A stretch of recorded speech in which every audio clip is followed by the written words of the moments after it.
Glasses are coming, Paul. Talk to me. Should the SEC reconsider finishing the season? Molly, first let me just explain how bad a day it was yesterday for the SEC. It started off with Sam Pittman, the Arkansas coach, acknowledging that he has COVID. Dan Mullen a couple weeks ago acknowledged the same thing. Then Texas A&M paused. That means they want to take it to make sure they're going to be careful. They have a game this weekend against Tennessee, and then Mississippi State and Auburn got wiped off the board for next weekend, for this Saturday, postponed until later in the season. And then the big one you mentioned, Alabama and LSU hangs in the balance. So I spoke last night to Commissioner Greg Sankey and asked him a similar question, and he said right now we are going to stay the course. So we've had fairly good luck in terms of games being postponed or canceled. A couple of outbreaks a few weeks ago with Florida, but right now that's the answer. But as everyone here knows, the LSU-Alabama game is always one of the biggest games in college football. And if it doesn't go off, it very likely won't, because LSU has already missed a game because of COVID. Their game against Florida has been pushed to December 12th, which is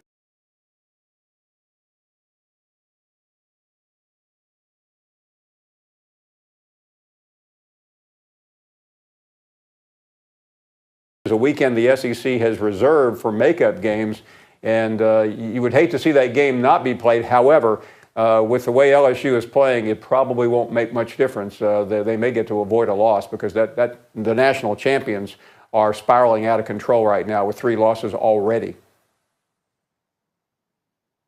Paul, I don't know if you heard about it, but Commissioner Greg Sankey told Paul Finebaum on the Paul Finebaum show that that things are uncomfortable, that, like you talk about that Thanksgiving date and the way things are going, and they may have to kind of recalibrate how they're going to get through this. How do they get through this? Is it like a little SEC tournament and scrap some parts of the season to try to get some kind of playoff or something going before it's too late? How much pressure is on in terms of the time right now?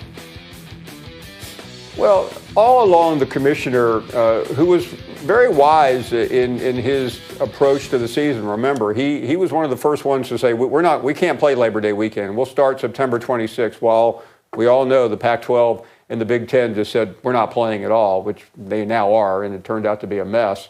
So he's been cautious. He's wanted to get to December 19th, which is the SEC championship game, as the threshold of whether the season was a success or not. And ultimately the playoffs, which come 10 days after that and then into January. So I don't think at this point it's going to shut down. But Max, you and I and everyone watching knows the reality of the situation. These numbers get worse by the day. They're rising exponentially. And with students about to get sent home for Thanksgiving, does that help or hurt getting them off the campus? It's hard to say. Nick Saban said something very interesting yesterday. He had an off week this past Saturday. He said, I didn't want to send my players home knowing what they could encounter. We all know what that means. And he said, but I had to let them go. I admonished them to be very careful. But the issue isn't so much college football right now. It's the environment. And day by day, it gets worse and worse. Well, you alluded to the environment, Paul. What were your thoughts about the students storming the field once Notre Dame had beaten Clemson? Because in light of that happening, they know what times we're in. They're not children. I mean, they're kids, grown kids, but still relatively young. The bottom line is this. It didn't appear to be the wisest thing. What kind of damage do you think that may have done to the specter of college football continuing in light of those kids electing to storm the field? It was a terrible look, but let me say a couple of things, Stephen A. At the age of 18 or 19, I'm sure I would have done the same thing. I'll tell you what bothered me the most. And I went to Catholic high school, and I was taught to respect clergy. But I'm going to say something about Father Jenkins, who is the president of Notre Dame and theoretically one of the most respected people in intercollegiate athletics and in high academia. This man called out those students in a letter admonishing them, coming after them. But you guys know where I'm going here. He was at the White House a month ago.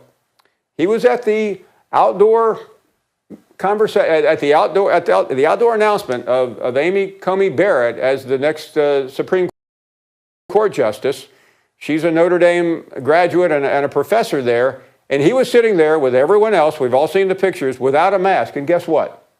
The president of Notre Dame contracted COVID. So I have a hard time coming down on the students when he did essentially the same thing and now being hypocritical as you can possibly be, admonishing those students. It was a bad look, I agree.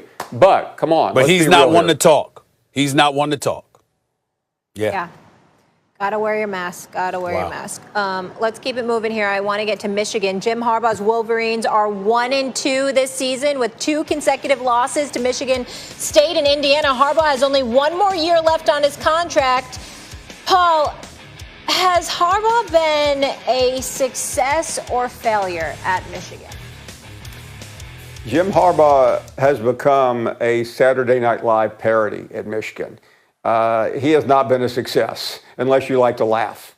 And I do. And watching him has been hilarious because he is not an elite coach anymore. He was when he got there, remember. He was at the 49ers. He took them to a couple of NFC championship games and the Super Bowl, losing to his brother. But even though the overall record is still pretty good there, his matchups against his big rival, Ohio State, everyone in America knows he hasn't beaten them. He's 500 against his in-state rival. And this year, losing to Michigan State and then Indiana. And I realize Indiana's a good program. I'm not here to knock them. But I just think it's spiraled out of control. And, as you said, with another year to go, what credibility does he have if they bring him back? I know they don't want to fire him. He's a favorite son. He was a former quarterback. But it's time. It's time to end this farce. It really is.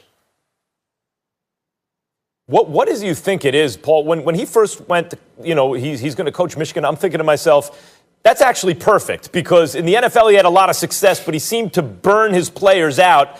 I thought, at least, watching from afar, after 3 or 4 years, too much intensity. Well, perfect, go to college, because these kids are going to cycle through in that time. Then you got a new crop of kids. You'd think you'd be able to recruit. It's a program that at least thinks of itself as very important. What happened? Did he forget how to coach? What happened to Harbaugh?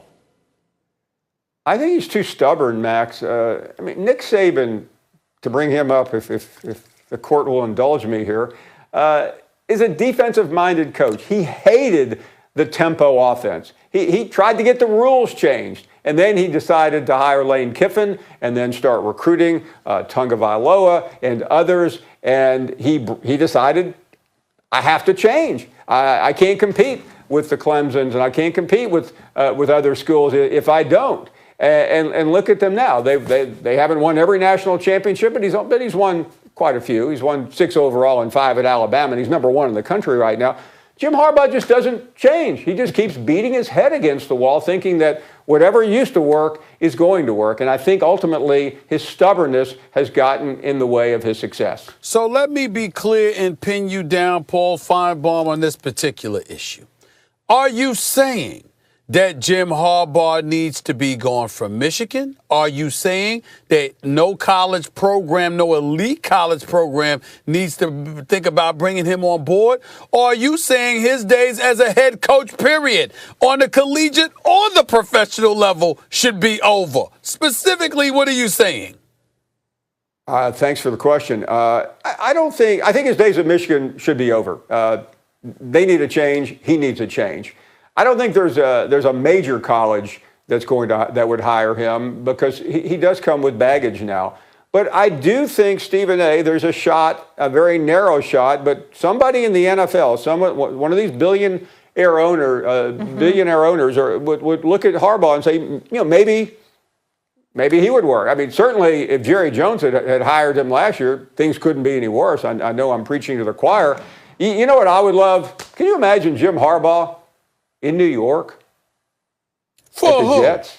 For the Jets. Why? I'm not suggesting. I'm just throwing it up in the air. No. Jim Harbaugh and the New York media would be something that I would love to see. But I think there's someone in the NFL that will hire Jim Harbaugh. Yeah.